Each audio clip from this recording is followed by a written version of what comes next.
Bueno, hola, ¿cómo están? Les damos la bienvenida. Gracias a Nerdearla por el espacio y por la oportunidad de dar esta charla.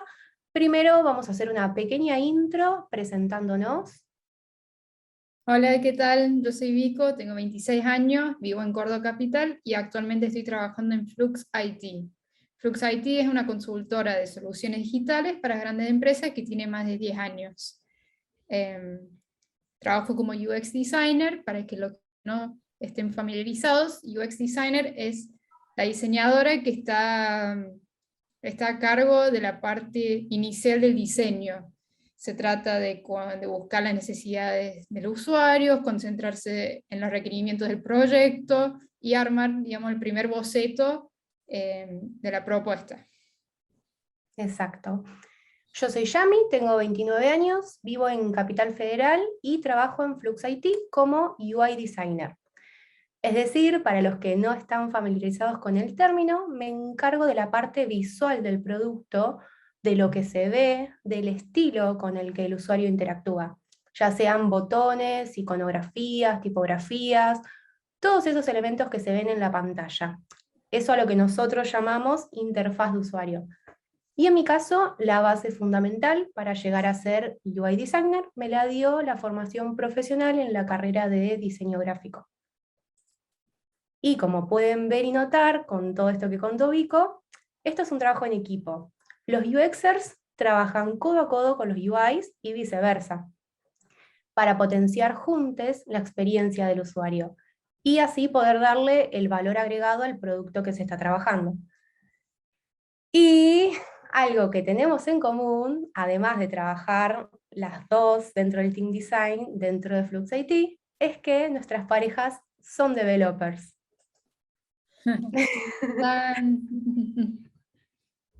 Y bueno, ¿y cómo surgió todo esto, digamos? Un día en el Café XT, que es un espacio en el trabajo que tenemos para hablar de los usuarios, las experiencias, descubrimos que ambas tenemos parejas devs y que compartimos, y ahí compartimos similitudes y anécdotas tanto en el ámbito laboral como personal. Exacto. Es decir, no esperen que vayamos a contarles nuestra relación personal de pareja, sino que esto es una analogía divertida para hablar de la relación laboral entre los devs y los diseñadores. Bueno, primero que nada vamos a hablar sobre la relación ideal que se tendrían que dar entre UX UI designers y developers. Después, como en una terapia de pareja, vamos a apuntar a afrontar y resolver los conflictos que pueden surgir y así armar vínculos sólidos entre los dos. Después hablaremos de la importancia de la comunicación, esfuerzos y limitaciones que surgen de ambas partes. Mencionaremos algunas alternativas, algunas herramientas necesarias para alinearnos con el objetivo principal, que sería trabajar con el usuario. Veremos la factibilidad técnica entre el diseño y el producto, y lo valioso que es contar con un UI kit compartido, que vamos a decir que es un UI kit más adelante. Y como bonus tracks, les vamos a dejar un par de links útiles para que ustedes puedan después ver. Así es. Así que bueno, arrancamos, tomen nota. Y como el primer punto vamos a estar hablando de cuanto antes mejor. Es decir, o sea, estamos de acuerdo que cuando se convive o se trabaja con personas que tienen formación o un idioma o un conjunto de habilidades distintos al nuestro, ¿ese desafío de convivencia es mayor? Ok, bueno, esto en la vida nos pasa. En nuestro día a día nos encontramos con situaciones donde los devs no comprenden nuestro lenguaje, así como nosotros tampoco comprendemos el de ellos. Los diseñadores hablamos de estilos, iconografías, tipografías, jerarquías, píxeles, mientras que los devs nos hablan de base de datos, limitaciones del framework o librerías, divs. En fin, son idiomas totalmente diferentes. Entonces, esta falta de conocimiento o de comunicación entre las diferentes disciplinas muchas veces se puede traducir en malentendidos o en confusiones para comunicar las ideas. Y esto en el ámbito laboral como consecuencia genera que el producto final se demore o se entorpezca, por así decirlo. Es como cuando con tu pareja decimos, tu pareja le dice sabor a la mostaza, por ejemplo. Bueno, entonces podemos ponernos de acuerdo, ¿estamos hablando de lo mismo? Porque cada uno tiene su forma y su manera de decirlo y de entendernos. Entonces, bueno, tener este tipo de conversaciones y poder llegar a un acuerdo, poder entender el lenguaje de cada uno, suma un montón para que se puedan plantear esas situaciones o esas cuestiones donde, bueno, son incompatibles realizar cierto tipo de acciones y, bueno, aportar ideas desde la experiencia y el conocimiento de cada uno. Bueno, ambos centrados en el usuario. Tanto devs como designers deben estar al tanto de las personas. Como dijimos antes, ambos deben ser parte del proceso de construcción del producto desde el inicio. Tenemos que estar diseñando y programando juntos para un usuario final, ya que al final del día estamos haciendo un producto destinado al mismo usuario. Exacto. Con una pareja constantemente se presentan diferencias, es natural, pero uno siempre trata de enfocarse en tirar juntos para el mismo lado, digamos, en las similitudes para fortalecer el vínculo entre los dos. Por ejemplo, una situación re común es cuando una pareja se quiere ir de vacaciones, pero uno piensa en la playa y otro en la montaña, que preparamos la sombrilla o los borseos. Bueno, tiremos para el mismo lado, nos pongamos de acuerdo y encontremos ese punto medio, que sería un ejemplo, irnos para Córdoba, que tiene montañas, que tiene ríos, es un punto intermedio y puede estar bien para los dos. Si todos Exacto. estamos, si todos estamos alineados a los objetivos y los requerimientos del producto, participando en las ceremonias, teniendo una comunicación fluida, se pueden evitar estas idas y vueltas. Del lado del diseño, rediseñar los prototipos que ya están hechos, y después de parte de los devs, después que ya está deployado algo, tener que volver a escribir más líneas de código y volver a tener que hacer todo este proceso. Pensar en el usuario. Bueno, acá les presentamos un ejemplo. Hay dos modales que tienen la misma acción, digamos, el mismo sentido, que es cancelar una acción. En el primero podemos ver que la empatía quedó de un lado, simplemente se desarrolla un modal con una pregunta y dos acciones, dos botones, que está confuso, está técnicamente funcional, pero está trabajado sin empatía. En cambio, el segundo modal, vemos cómo teniendo un poquito más de empatía con el usuario puede brindarle un feedback ilustrativo con la iconografía, con un título claro, una bajada de advertencia donde le contamos, le reforzamos que si cancela va a perder la info y reiteramos la consulta de que si realmente quiere seguir su trámite. Es decir, que el segundo modal piensa en el usuario y genera empatía, que ahí ya me iba a contar un poquito más sobre empatía. Así es. O sea, ¿a qué nos referimos con la empatía que menciona Vico? A ponerse en los zapatos del otro, a entender esos sentimientos del otro. Y por ejemplo, traemos un clásico de Shrek, que es cuando la princesa lo manda a Burro a buscar flor azul con espinas rojas, y Burro nos dice, sería más fácil si no fuera daltónico. ¿No? Entonces, comprender las limitaciones del usuario es muy importante a la hora de guiar las acciones. ¿Y por qué mencionamos esto? Porque a veces no solo los devs, sino que el resto de los integrantes del equipo están enfocados en la funcionalidad y no se preocupan por empatizar con las personas. Y nosotros, como diseñadores, lo que buscamos es que justamente se entienda cuál es nuestro trabajo y por qué insistimos en empatizar. Porque empatizar ayuda a encontrar la solución que se está desarrollando, ayuda a entender esos sentimientos y esas perspectivas del usuario y así poder guiarlo en las acciones a realizar. Bueno, ahora vamos a ir hablando de la factibilidad técnica y voy a arrancar explicando los 5 porqués. Los 5 porqués básicamente surge cuando hay X problema que al principio no puede ser resuelto por una cuestión técnica.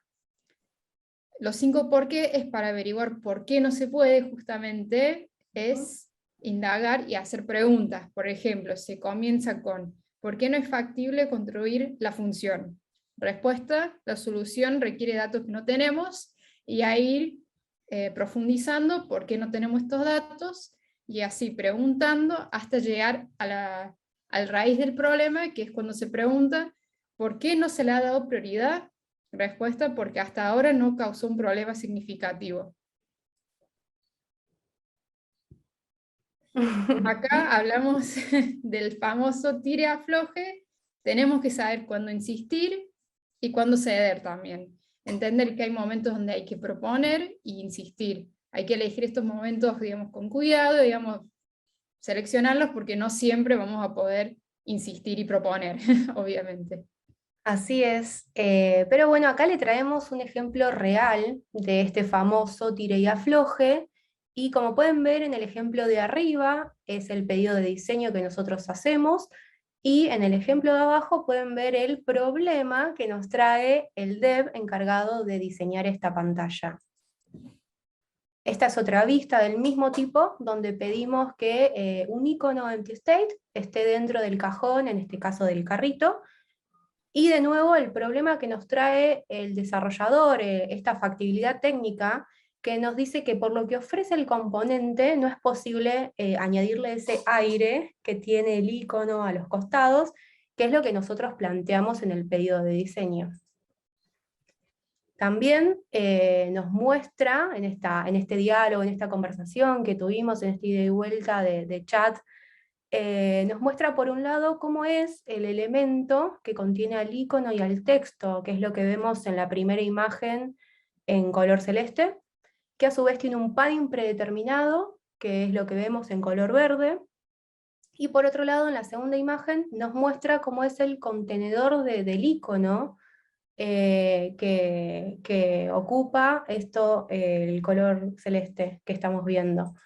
Entonces, ahí es cuando se me ocurre una posible solución para esto. Y mi idea es meter el icono dentro de un contenedor invisible, que tenga el mismo ancho que el que seteamos cuando sí nos trae las notificaciones.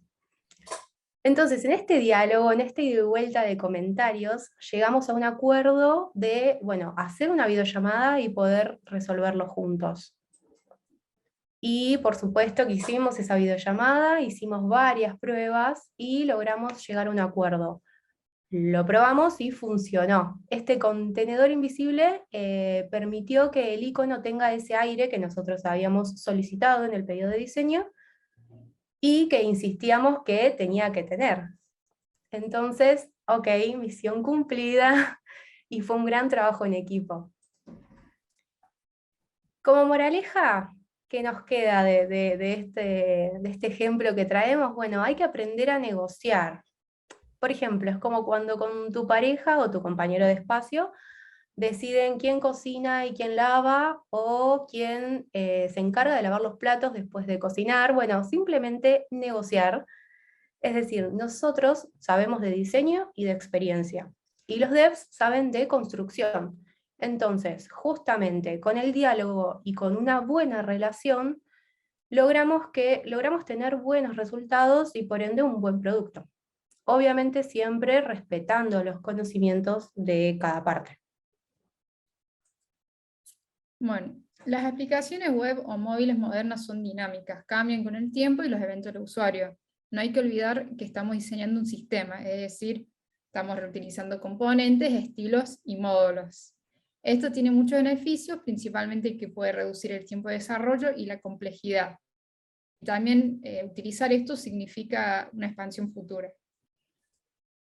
A medida que la cantidad de dispositivos, navegadores y entornos continúa aumentando cada vez más rápido, la necesidad de crear un sistema de diseño de interfaz se hace más evidente que nunca. Un ejemplo para explicar la sistematización de diseño son estas piecitas Lego. Las piecitas Lego individuales, cuando recién sacás así tan todas desordenadas, es un lío, no sabes bien dónde está qué cosa, las rueditas están por todos lados. Entonces el primer paso de sistematizar es ordenar las piezas.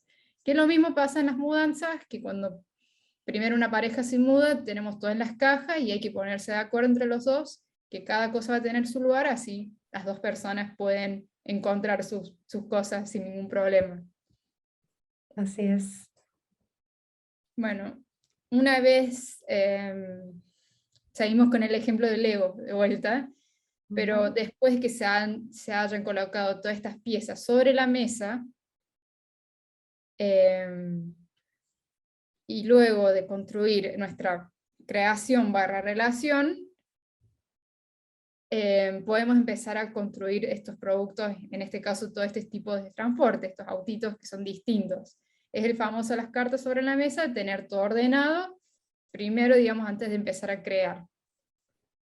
Los sistemas de Exacto. diseño nos llevan a tener experiencias coherentes, lo que logra que los usuarios dominen la interfaz de una manera más rápida. Aceleran el flujo de trabajo de equipo, como ya mencionamos, y la centralización de los componentes de la interfaz de usuario en una biblioteca establece este vocabulario compartido para todos en la organización. Como mencionamos antes, hay esta barrera de lenguaje y esto puede ayudar a entendernos mejor. Y la sistematización de diseño se puede realizar mediante los UI kits, que como dije lo vamos a explicar, y ahora ya me iba a explicarlo.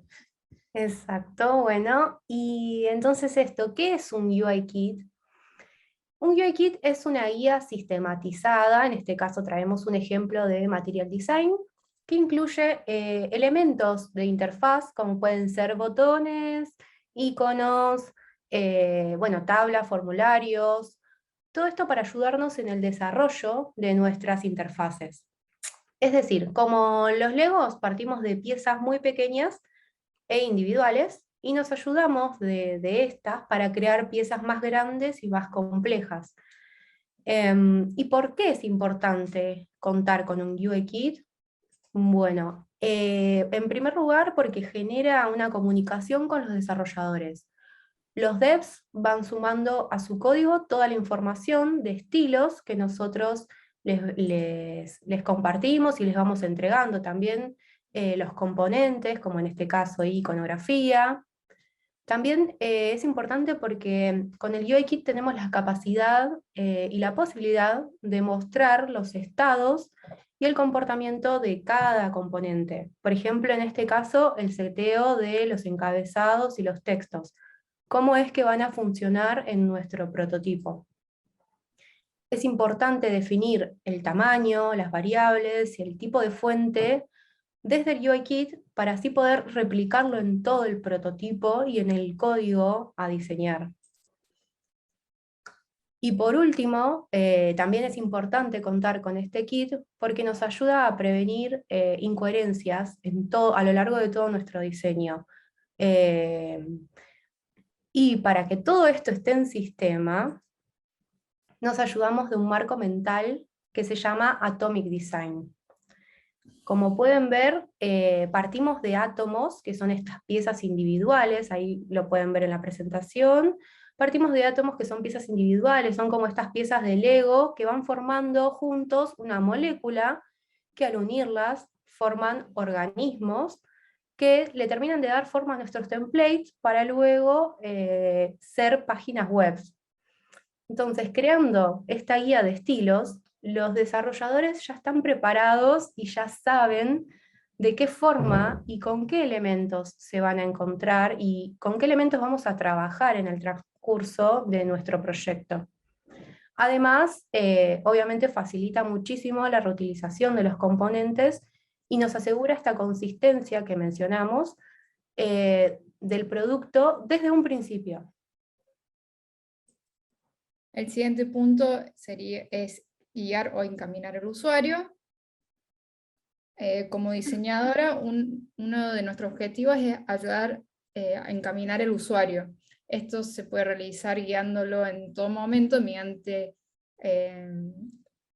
contemplando los posibles errores, ofreciendo ayuda, digamos, ayudándole al usuario a cumplir sus objetivos, siempre ofreciendo un feedback claro. Ujú. Y un feedback claro se puede lograr mediante el UX Writing. ¿Pero qué es el UX Writing? Es escribir los textos en una interfaz digital. Serían todos los textos, el copy de la interfaz. Así es. Bueno, y este es un rol relativamente nuevo, no se preocupen, en el año 1991 se crea la primera web de la historia y recién en el año 2013 se contrata al primer UX Writer. Esto quiere decir que durante más de 2 décadas los textos de interfaces no fueron considerados lo suficientemente, no fueron considerados como algo importante como para ponerlos en el rol de un experto, de una persona que se dedica justamente a eso. Los textos eran escritos por los mismos ingenieros y programadores que desarrollaban el software y por ende teníamos modales así. Se llaman así, digamos. La aparición del diseño en los mensajes de error dando un feedback simple y claro ayudó muchísimo a los usuarios. A veces la importancia de nuestro trabajo no es simplemente enfocarnos en lo visual, en un capricho de que quede bonito, sino que nuestro objetivo real es mejorar la experiencia del usuario, que no es necesariamente con todas las cosas visuales, sino también ofreciéndole un buen feedback, como dijimos. Que esto no solo lo podemos hacer nosotros, sino es algo que cada vez lo puede implementar más todas las personas dentro del proyecto. Los devs pueden también ver estas cosas, ver esto es confuso y tratar de proponer una solución UX. Así es. Hay muchas formas de mejorar la experiencia del usuario y una de ellas es dándole un feedback claro. Exacto. Bien, traemos un nuevo rol que es el fruto del diseño y el desarrollo. ¿De qué vamos a hablar ahora? Del UI Developer, de este rol que nos une. Este rol es único, tiene una especialidad visual en el área de desarrollo. Es el rol que va a estar pendiente de cada detalle visual durante la construcción de los artefactos digitales. ¿Y por qué lo traemos a colación y por qué es tan importante? Porque los UI developers son los responsables de la calidad de la interfaz final del producto digital. La experiencia que ellos tienen, que ellos traen, les hizo desarrollar un ojo muy entrenado, capaz de decodificar de forma supernatural cualquier composición visual con la que se encuentren antes de llevarla al código. Entonces, en resumen, los UI developers son developers con corazón de diseño. Y eso nos une. Los UI devs trabajan a la par del equipo de desarrollo, pero más específicamente en el área de frontend, transformando el diseño UI a código. La diferencia entre el frontend y el UI dev es que el UI dev se concentra principalmente en los estilos, en la generación de las vistas y de los componentes visuales para su reutilización. También se enfoca en las animaciones, en las interacciones que puede haber en la página, en el producto, mientras que en el front-end se especializa en la funcionalidad y la lógica de estas vistas y componentes. Lamentablemente no todas las organizaciones pueden contar con este rol de UI developer, por ende, si no existe, tenemos que seguir mejorando esta relación entre designer y developer. Exacto. Y como para ir finalizando, traemos lo que nosotros le llamamos seguimiento de control, que esto quiere decir que una vez terminadas nuestras tareas, una vez que nosotros le entregamos el diseño a un developer, por supuesto que sí confiamos en el dev encargado del diseño del mismo, pero sabemos que tenemos que volver a chusmear cómo va ese desarrollo. No es por meternos en el trabajo de ellos, ni mucho menos, pero sí somos una especie de QA en ese sentido, y es nuestra responsabilidad. En realidad, siempre debería existir alguien que vele por la correcta implementación de la UI en el producto desarrollado y que se encargue de detectar estas inconsistencias con los prototipos, ya sea en errores en funcionalidades o detalles visuales que se pasaron por alto.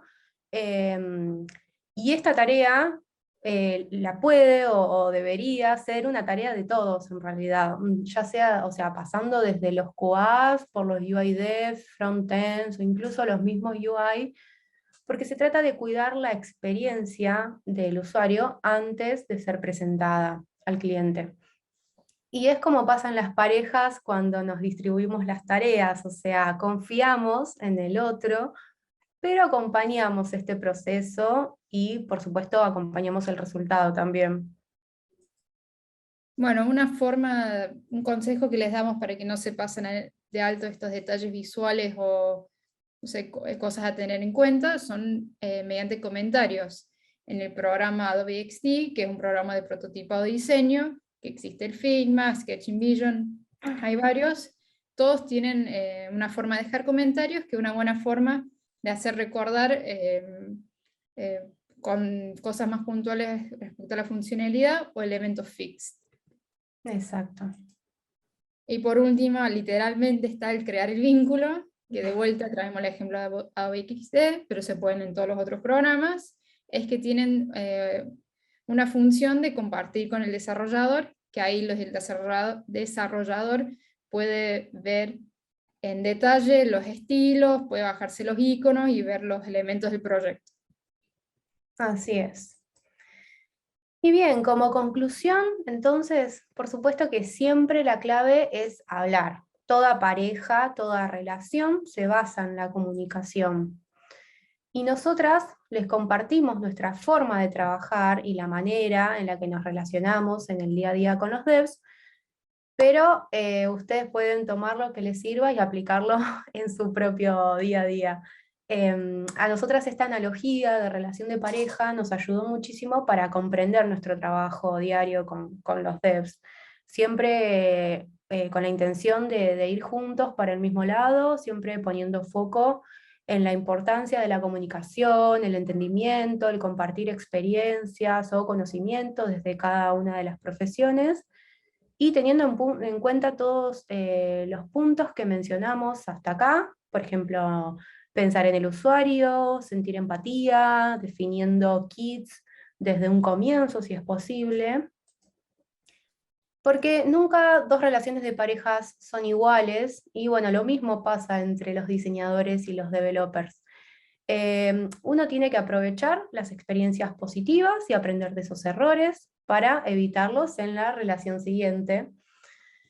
Bueno, como ya dijimos, estos son nuestros consejos, cada relación es distinta, ustedes tomen lo que les sirva, y recuerden siempre, siempre evitar las relaciones tóxicas, ya sean con developers, QA, UI devs o quien sea.